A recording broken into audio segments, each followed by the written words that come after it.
యేసుక్రీస్తు నామములో మీ అందరికీ శుభములు తెలియపరుస్తున్నాను. ఈ ఉదయకాలపు మన్నా ద్వారా మీరు అనేక మంది దీవించబడుతున్నారు. దేవుడిచ్చిన ప్రత్యేకమైన ఆశీర్వాదం బట్టి దేవునికి కృతజ్ఞతాస్తుతులు చెల్లిస్తున్నాను. 20 తారీఖున మీకు దేవుడు ఇచ్చిన వాగ్దానం కీర్తన 37:5. ఈ వాగ్దానం ఎత్తిపట్టి ప్రార్థన చేయండి.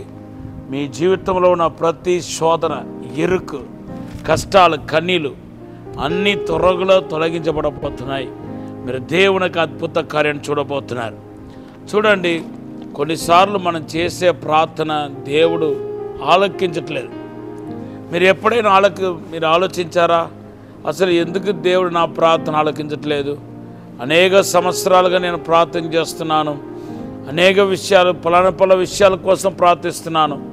అసలు ఎందుకు దేవుడు నా ప్రార్థన ఆలకించట్లేదు? నాలో ఉన్న పొరపాటు ఏంటి, నాలో ఉన్న బలహీనత ఏంటి అని ఎప్పుడైనా మీరు ఆలోచించారా? దేవుని బిడ్డలారా, మనం చేసే ప్రార్థనను దేవుడు ఆలకించకపోవటానికి బైబిల్లో కొన్ని కారణాలు రాయబడ్డాయి.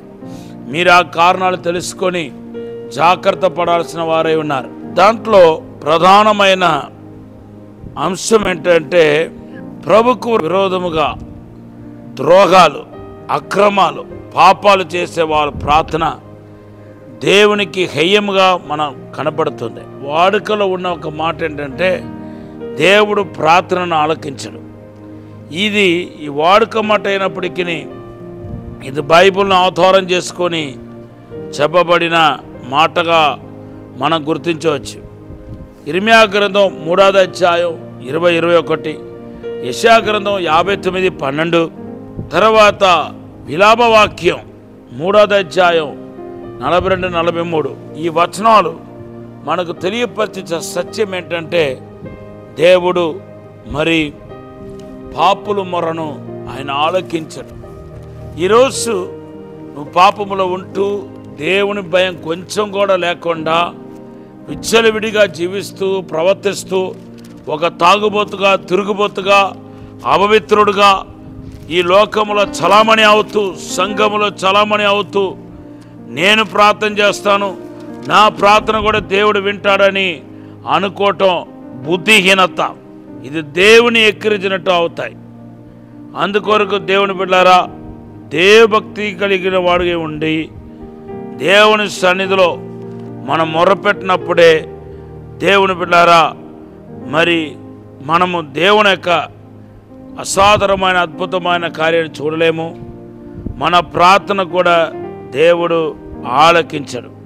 ఎందుకంటే గుడ్డివాడు కళ్ళు తెరవబడిన తర్వాత పలికిన మొట్టమొదటి మాట ఏంటంటే, పాపులకు దేవుడు సెవియొక్కడు. యోవాను సువార్త 9వ అధ్యాయం 31వ వచనం. దీనికి బైబిల్ ఆధారాలు ఉన్నాయి. ఈ మాట ఆయన పలకటగలిగే కారణం యోబు గ్రంథం 27:9, సామెతలు 1:28, యెషయా గ్రంథం 1:15లో ఈ మాట రాయబడి ఉంది. కనుక మీరు ప్రార్థన ఆలకించట్లేదు దేవుడు అని బాధపడుతున్నారు తప్ప, మీలో ఉన్న లోపాన్ని, మీలో ఉన్న పాపాన్ని దేవుని సన్నిధిలో ఒప్పుకొని విడిచిపెట్టి పశ్చాత్తాపడి ఆ తర్వాత ప్రార్థన చేయాలనే ఆలోచన మీకు రావట్లేదు. ఇంక ఎంతసేపు దేవుడి మీదే నేరం మోపుతా ఉన్నారు. దేవుడికి నేనంటే ఇష్టం లేదు, దేవుడికి నేనంటే ప్రేమ లేదు, దేవుడు కూడా నన్ను విడిచిపెట్టేశాడు, తిరస్కరించేశాడు అని ఇలా వాబోతున్నారు తప్ప, మీలో ఉన్న లోపం, మీలో ఉన్న పాపం ఏంటో మీరు కొంచెం కూడా ఆలోచించకుండా ఉన్నారు. యెషయా గ్రంథం 59:1లో ఏమని ఉందంటే, మీ పాపములే దేవునికి మీకును అడ్డుగోడగా ఉంది అని రాయబడి ఉంది. కనుక ఈరోజు మీ ప్రార్థన ఆలకించకపోవడానికి గల కారణం మీలో ఉన్న చెడు అనే విషయాన్ని మర్చిపోవద్దు. మీకా గ్రంథం 3వ అధ్యాయం 4వ వచనంలో బైబిల్ ఎంతో స్పష్టంగా రాయబడి ఉంది. మీరు తిరుగుబాటుతనం కలిగి అపవిత్రులుగా, కామాంధులుగా, దేవుని క్రియను తిరస్కరించబడిన వారుగా ప్రవర్తిస్తే మాత్రం మీరు ఎంతగా మొరపెట్టినా, ఉపవాసం ఉండి మొరపెట్టినా కూడా దేవుడు మీ ప్రార్థన ఆలకించడు. అయితే ఈరోజు నా ప్రధానమైన ప్రార్థన ఏంటంటే, మీ జీవితంలో మీరు దేని నిమిత్తం దేవుని సన్నిధిలో ప్రార్థిస్తున్నారో ఆ ప్రార్థన ఆలకించి మీకు జవాబు ఇవ్వాలని దేవుని సన్నిధిలో ప్రార్థన చేస్తున్నాను. మీరు ఆధైర్యపడవద్దు, దిగులు పడవద్దు. ఇప్పుడైనా పశ్చాత్తాపడండి. తన పాపాన్ని ఒప్పుకొని విడిచిపెట్టేవాడు వర్ధిల్లుతాడని కీర్తన 32:1 రాయబడి ఉంది. కనుక ఈరోజు ఎక్కడ పొరపాటు పడ్డారో, ఎక్కడ లోపం కలిగిందో, ఏ విషయంలో మీరు బలహీనంగా కనపడుతున్నారో వాటిని జ్ఞాపకం చేసుకొని పశ్చాత్తాపడి పాపాన్ని విడిచిపెట్టి దేవుని సన్నిధిలో గడపాలని ప్రేమతో మనవి చేస్తున్నాను. ఈ మాటను దేవుడు దీవించినగాక. ఇప్పుడు ఒక చిన్న ప్రార్థన చేస్తాను. పరిశుద్ధము నమ్మకమైన పరలోక తండ్రి, మా దేవా, మా తండ్రి, మమ్మల్ని క్షమించి మన్నించి పరిశుద్ధపరచండి ప్రభు. మాలో ఉన్న లోపాన్ని పాపానికి అడిగి పరిశుద్ధపరచండి. పాపులు మరను ఆలకించరు ప్రభా. తండ్రి, మమ్మల్ని కడిగి పరిశుద్ధపరచండి, శుద్ధీకరించండి ప్రభా. ఈరోజు మేము చేసే ప్రార్థన ఆలకించండి ప్రభా. ఎవరెవరు అనారోగ్యంతో, బలహీనతతో, అస్వస్థత ఉన్నారో యేసు నామములో ముట్టండి ప్రభా. అయా పరిశుద్ధాత్మ కోసం, రక్షణ కోసం కనిపెట్టే ప్రతి ఒక్కరు తాకండి ప్రభా.